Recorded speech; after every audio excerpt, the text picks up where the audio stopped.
As you can see, my name is Elaine and I'm a volunteer with Chaz. I do lots of different things, but one of the things that I love doing is reading stories.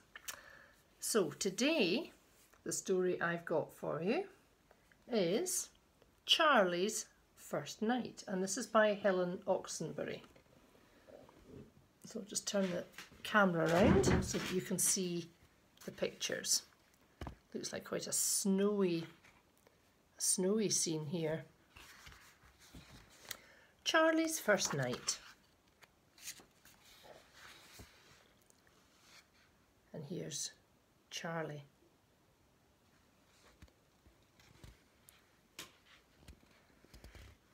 Lovely pictures.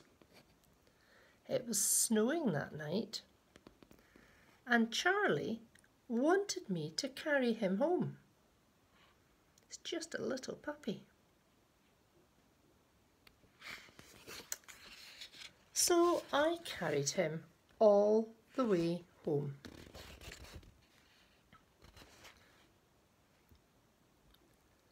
I carried him in my old baby blanket, which was soft and midnight blue, and we were new together, and I was very, very careful not to slip in the snow.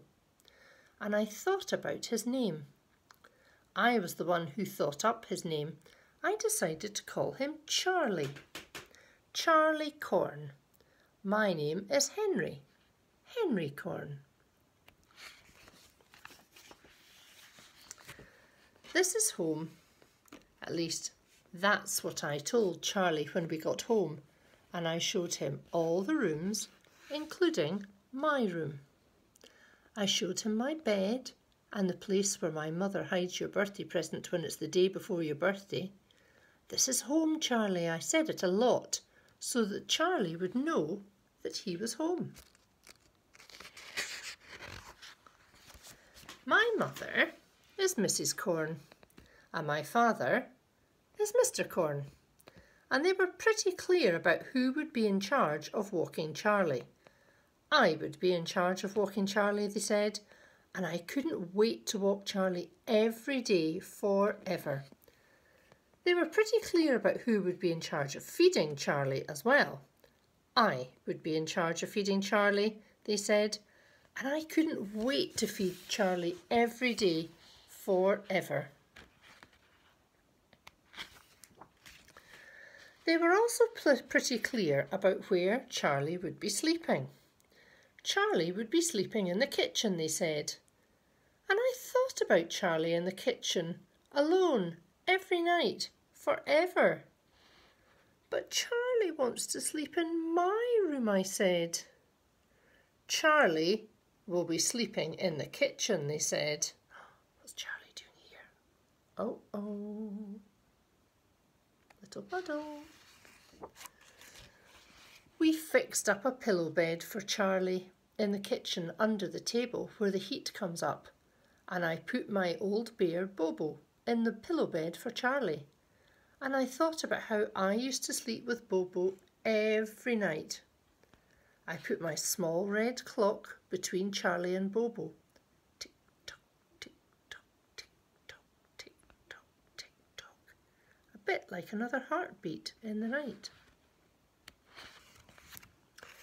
Charley curled up in a ball, and I put my face next to his, and I waited for Charley to fall asleep. And I thought about how my mother and father sometimes used to wait for me to fall asleep, and soon Charley fell asleep. He made a soft breathing sound, and his soft breathing sound made me sleepy too.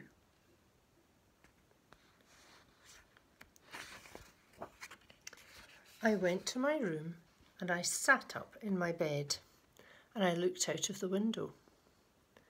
And snow was falling all over the city and the park and the trees in the park, and I thought about playing with Charley, and I thought about going to the park in the snow. The crying started in the middle of the night.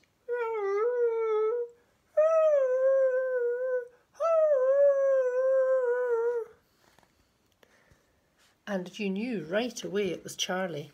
"Don't cry, Charley, don't cry." I ran to the kitchen and I scooped him up and held him close in my strong arms, and he shivered. Slowly we walked around the house, and I showed him my room again, and I showed him my bed, and I showed him my mother and father sound asleep.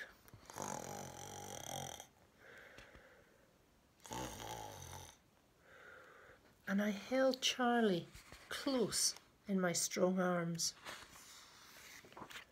After a while, I put Charley on his pillow bed and rubbed his tummy, and Charley smiled the way a friend smiles when you say, "Hey, let's be friends forever."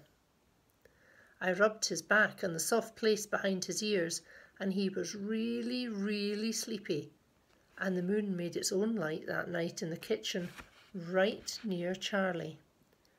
"Night, Charley," I said. "Night, Charley boy." A long time later, I heard the crying again.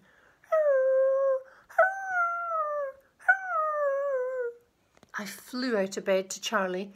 "Don't cry, Charley, don't cry." And I scooped him up in my arms, and I held him close in my strong arms, and he shivered. I showed him how the moon made its own light in the kitchen at night. "The moon did it for you," I told Charley. He licked my nose, and it tickled. Slowly we walked around the house again, and I showed him my room again. Charley wanted me to put him on my bed, so I put him on my bed, and I thought about how my mother and father were pretty clear about where Charley should not sleep. Charley wanted me on my bed, so I lay down on my bed next to Charley, and we looked each other in the eyes. Charley has brown eyes, mine are green, and I told him we could be best friends if he wants, and Charley looked in my eyes and I looked in his. "I love you, Charley boy." That's what I told Charley. We didn't mean to, but we both fell asleep on my bed.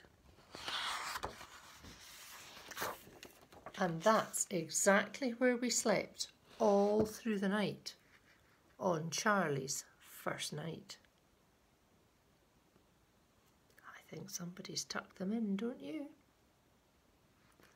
And that story was Charley's first night.